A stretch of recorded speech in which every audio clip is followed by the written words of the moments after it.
Hello everyone, সবাই কেমন আছো? আশা করি সবাই ভালো আছো।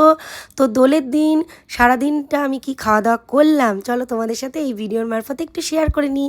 সবার আগে বলে নিই, আমি কিন্তু শ্যামনগর থেকে চলে এসেছিলাম দোলের আগের দিন রাত্রেবেলা চাকদাতে। কারণ শ্যামনগরে 2-3 বছর ধরে রয়েছি, সেরমভাবে দোল খেলা হচ্ছে না। 2 বছর আগে তো ভাই মারা গেল, সেই কারণে গত বছর আমার নিজেরও জ্বর ছিল। এই করে করে আমার 3 বছর ধরে কোনো দোল খেলা হচ্ছে না। তো এই বছর শরীরটা একটু ভালো থাকাতে মাকে বললাম যে মা চলে যাই একটু চাকদায়, ওখানে তো বন্ধুবান্ধবরা রয়েছে, অনেক দিন দেখা সাক্ষাৎ হয় না। তো মা বললো ঠিক আছে চলে যা, গিয়ে একটু ভিডিও করতে পারবি। আমি বললাম হ্যাঁ একটু আনন্দ করব। তো চলে আসলাম তার আগের দিনকে, দোলের আগের দিন চাকদাতে।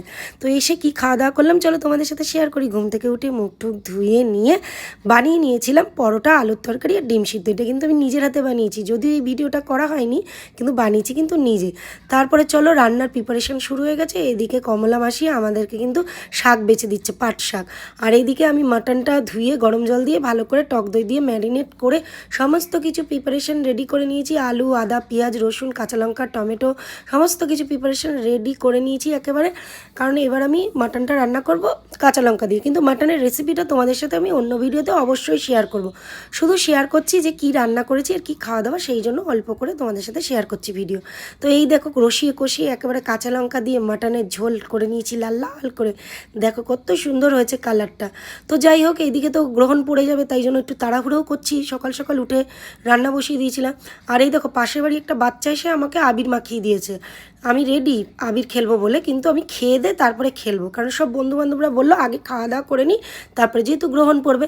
তো তাড়াহুড়ো করে এদিকে চর্বির বড়াও ভেজে নিলাম, ভেজে টেজে নিয়ে ভাত নিয়ে বসে পড়লাম।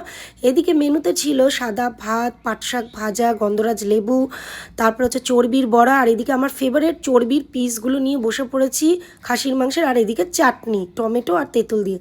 তো শাক দিয়ে মেখে একেবারে বড়া দিয়ে গপ গপ করে খেয়ে নিলাম। তারপরে গন্ধরাজ লেবুটা চিপে একেবারে একদম লাল লাল ঝাল ঝাল করে খাসির মাংসের ঝোল দিয়ে একেবারে ভাত মেখে নিলাম। চর্বির বড়াগুলো তো ছিলই। আর আমার কিন্তু নিজের রান্না বলে আমি প্রশংসা করছি না, রান্নাগুলো কিন্তু খুব ভালোই হয়েছে। আর আমি কিন্তু রান্না করতে পারি, তোমাদের অনেকবার রান্নার ভিডিওতে আমি দেখিয়েছি যে আমি রান্না করতে পারি। তো যাই হোক, তোমরা কি খাওয়া দাওয়া করলে সেটা কিন্তু জানিও, কারণ দোলের দিন তো সবাই স্পেশাল খাওয়া দাওয়া করে, কেউ খাসি কেউ মুরগি, মাংস তো হবেই হবে, যার যেরকম সম্ভব রান্না করে।